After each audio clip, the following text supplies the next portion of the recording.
अस्सलाम वालेकुम स्टूडेंट्स, मेरा नाम वकार रज़ा है। हम मैथ के थ्योरम्स कर रहे थे क्लास 9th के।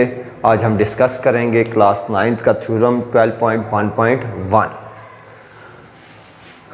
जिसकी स्टेटमेंट आपके सामने मैंने लिखी है। जिसकी स्टेटमेंट है, क्योंकि थ्योरम की स्टेटमेंट समझना बहुत ज़रूरी है। अगर किसी को स्टेटमेंट समझ में आ जाती है तो उसके लिए गिवन टू प्रूव निकालना और डायग्राम बनाना कोई मुश्किल नहीं है। तो इसलिए मैं स्टेटमेंट आपको लिख के देता हूँ, जिसमें आपको देखते हैं उसने क्या लिखा हुआ है। Any point on the right bisector of a line segment is equi distance from its and point. कहता है कोई पॉइंट है, एनी पॉइंट, कोई पॉइंट लेना है अपना on the right bisector of a line segment, उस लाइन पर जो क्या राइट बाइसेक्टर है किसी दूसरी लाइन की। जैसे मैंने आपको ये शो किया है, ये लाइन ए भी है जो राइट बाइसेक्टर है लाइन सी डी पर, ठीक है। इसी तरह जब भी वो आपको कहेगा कि एक लाइन दूसरी लाइन पर क्या है, राइट बाइसेक्टर है या परपेंडिकुलर है, तो आपको समझ जाना चाहिए कि इस पॉइंट पर जहां वो दोनों लाइनें मिल रही हैं, इसको मैं शो करता हूं ओ से, तो इस पॉइंट पर एंगल क्या बनेगा 90 डिग्री, ठीक है। यहां बनाए बेशक यहां यहां, यानी यहां भी 90, यहाँ भी 90, यहाँ भी 90 और यहाँ भी 90 डिग्री बनेगा, ठीक है। चारों क्वाड्रेंट में जो एंगल बनेगा वो क्या बनेगा 90 डिग्री। तो उसने क्या कहा, right bisector of a line segment, right bisector भी है, यानी इस सी डी लाइन को राइट बाइसेक्ट भी कर दिया। राइट बाइसेक्टर के बारे में हमने पिछले थ्योरम में भी डिस्कस किया था। बाइसेक्टर क्या होता है, बाइसेक्टर यानी डिवाइड करना या तोड़ना। तो इस लाइन की अगर हम लेंथ देखें, सी डी ही लिखता हूं मैं, सी डी की लेंथ क्या है 6 सेंटीमीटर।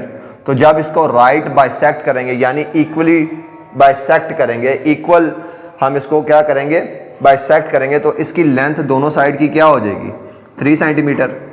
3 सेंटीमीटर यानी यहाँ इस साइड की लेंथ और इस साइड की लेंथ क्या हो जाएगी। इस पॉइंट को मैं ओ का नाम देता हूँ जहाँ से हमने बाइसेक्ट किया है। तो इस लेंथ और इस लेंथ, ये दोनों लेंथ कितनी हो जाएंगी 3 सेंटीमीटर, यानी ये लेंथ भी इक्वल होगी और यहां पर बनने वाला एंगल भी 90 डिग्री होगा। ये हमें इस लाइन से समझ में आ रहा है। The right bisector of a line segment is equi distance from its and point. अच्छा, इससे आगे जो है ना, इससे वो आपका प्रूव उससे दिया है। कहता है एक पॉइंट है, ठीक है, किस पर, ऑन द, एक पॉइंट है on the right bisector of a line segment. तो कोई पॉइंट है, हम एक पॉइंट ले लेते हैं जी, जिसका नाम हम P रख लेते हैं। एक पॉइंट P है जो क्या है right bisector of a line segment is equi distance from its and point. यहां तक आपका गिवन है लाइन सेगमेंट, यानी एक पॉइंट एक राइट बाइसेक्टर लाइन पर है जिसका डिस्टेंस इक्वल है। ये आपने प्रूव करके देना है कि equi distance from its and point, यानी इस पॉइंट P का डिस्टेंस C की तरफ और P का डिस्टेंस D की तरफ क्या है इक्वल है। ये आपको प्रूव करके देना। और इससे पहले आपका क्या था गिवन, जो यहां से लेकर उसने सेगमेंट तक आपको बताया वो क्या गिवन है। तो उम्मीद करता हूं आपको यहां तक समझ आएगी। अब हम आगे स्टार्ट करते हैं।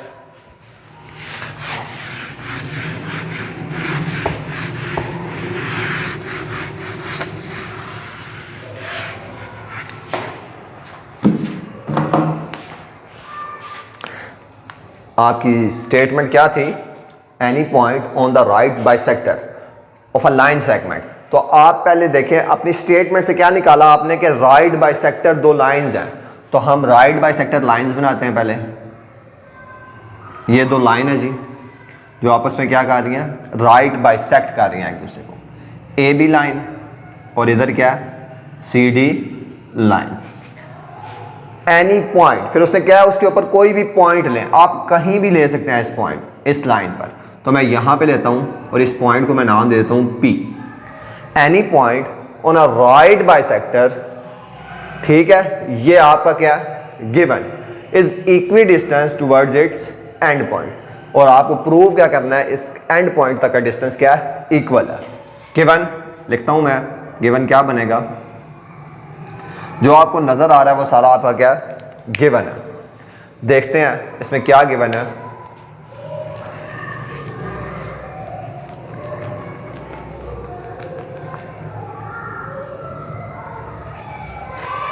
इसमें गिवन है a line segment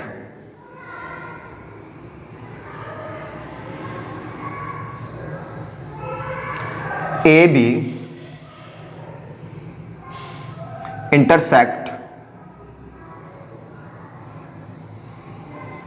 intersect CD, align segment AB intersect CD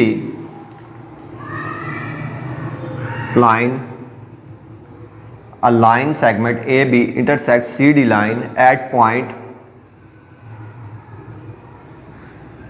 कौन से पॉइंट में, हमने इसको O का नाम दिया था तो O ही रख लेते हैं, एट पॉइंट O। ठीक है, ठीक है। फिर उसके बाद हम क्या कहते हैं, such that AB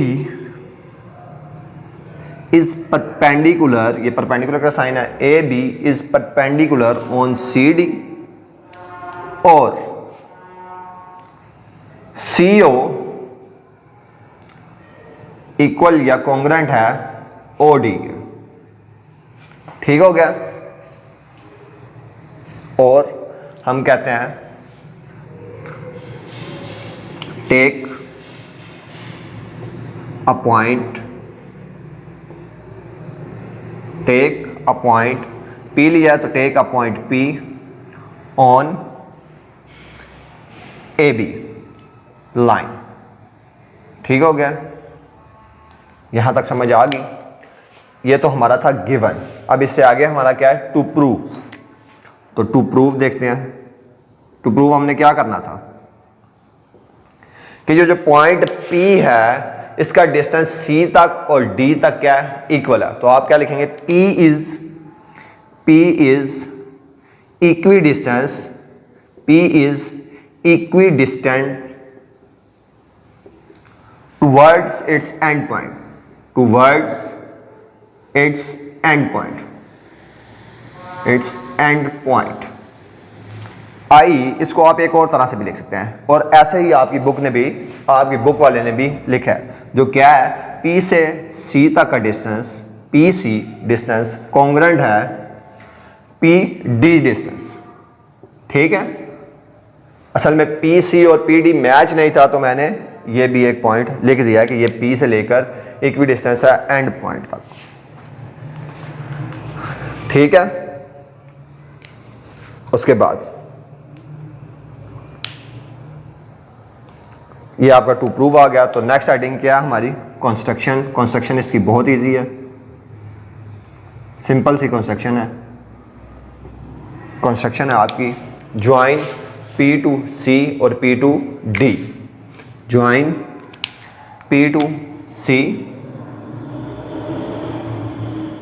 क्या करेंगे आप, ज्वाइन P to C और ज्वाइन P to D, यही लिख देते हैं हम इधर, join P to C and P to D।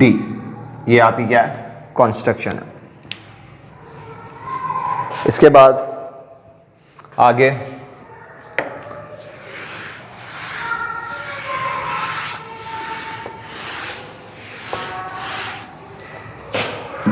अगली हेडिंग हमारी आएगी प्रूफ्स।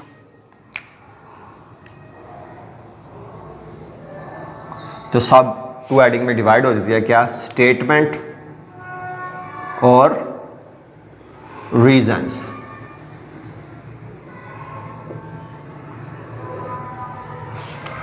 अच्छा, अब देखें अगर आप इस डायग्राम को, तो यहां आपको दो ट्रायंगल शो हो रही हैं, एक PCO है और एक PDO है।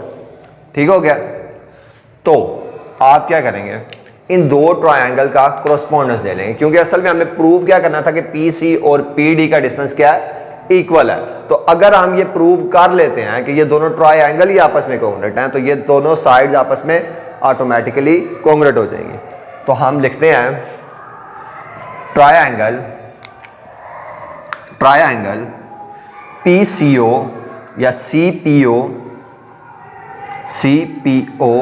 ट्रायंगल कॉरस्पॉन्डेंस है ट्रायंगल DPO। Triangle DPO। ठीक हो गया। इसकी कोई रीजन नहीं होती क्योंकि हम इसको ज्यूम कर रहे होते हैं, हमने आगे इसको प्रूव करना है। अब इन दो ट्रायंगल को आपने क्या करना है, कॉन्ग्रुएंट प्रूव करना है। ठीक है, तो इन दो ट्रायंगल को कॉन्ग्रुएंट प्रूव करने के लिए कोई सी तीन चीजें हमें कॉन्ग्रुएंट करनी पड़ेंगी। तो अगर आप इस ट्रायंगल को देखें तो हमें क्या शो हो रहा है, PO कॉन्ग्रुएंट है साइड PO, कॉन्ग्रुएंट है साइड PO के, क्योंकि ये दोनों ट्रायंगल्स की क्या है, कॉन्ग्रुएंट साइड है। मैयर साइड PO कॉन्ग्रुएंट है मैयर PO के, तो इसकी आप रीजन क्या देंगे, कॉमन।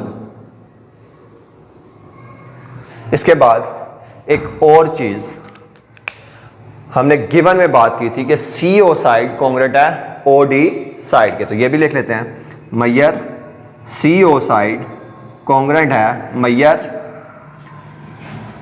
OD साइड के या DO साइड के। ये दोनों साइड आपस में क्या है, कॉन्ग्रुएंट, और इसकी रीजन क्या बनेगी, गिवन। ये हमने गिवन में लिखा भी था, क्यों, क्योंकि ये राइट बाइसेक्टर लाइन थी, तो इस वजह से ये दोनों आपस में क्या है, कॉन्ग्रुएंट।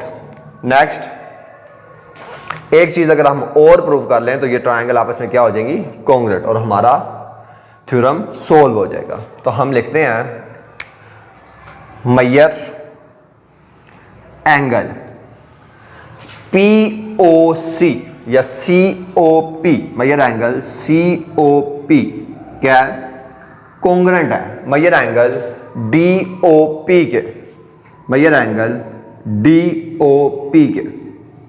ज्यादा बच्चों को समझ में आ गई होगी कि इसकी रीजन क्या है, जो हमने गिवन में लिखी थी कि P लाइन AB परपेंडिकुलर है किस पर, CD पर, तो यही इसकी रीजन है। तो जब परपेंडिकुलर हो तो आपको याद होना चाहिए कि यहां पर एंगल क्या बनता था, 90 डिग्री, जो हमने डिस्कस भी किया था। तो हम इसकी रीजन क्या देंगे, आप सिंपल गिवन रीजन भी दे सकते हैं, वो भी करेक्ट है, लेकिन जो आपकी बुक वाले ने दिया है वो यही दिया है, AB लाइन क्या परपेंडिकुलर है किस पर, CD पर। ठीक है, तो फिर क्या है, CO क्या है, एंगल क्या बनेगा, 90 डिग्री। इसके अलावा आप गिवन रीजन भी दे सकते हैं, ठीक है, क्योंकि गिवन में ये बात हुई है। आप देखें तीन चीजें हमने क्या कर ली हैं, प्रूव कर ली हैं। तो हम लिख सकते हैं ट्रायंगल CPO कॉन्ग्रुएंट है ट्रायंगल DPO, ट्रायंगल DPO। इसकी रीजन हम क्या लिखेंगे, साइड साइड एंगल। क्या रीजन आएगी इसकी, साइड साइड एंगल कॉन्ग्रुएंट है साइड साइड एंगल के। ठीक हो गया। तो जब ये दो ट्रायंगल आपस में कॉन्ग्रुएंट होगी, हमने रीजन भी लिख दी, तो अब इसका क्या मतलब है, इस ट्रायंगल की छह चीजें इस ट्रायंगल की 6 चीजों से कॉन्ग्रुएंट हैं। तो अब हम लिख सकते हैं मैयर साइड आपकी कौन सी है, PC या CP साइड कॉन्ग्रुएंट है किसके, मैयर साइड DP के, मैयर साइड DP के। और इसकी रीजन क्या होगी, corresponding side of congruent triangle, corresponding sides of congruent triangle, corresponding side of congruent triangle। यहाँ पर आपका थ्योरम खत्म हो गया। यही हमने प्रूव करना था। उम्मीद करता हूँ आप सबको समझ में आई होगी। अगर किसी बच्चे को कुछ समझ में नहीं आई तो वो कमेंट सेक्शन में पूछ सकता है। नेक्स्ट वीडियो तक के लिए अल्लाह हाफिज़।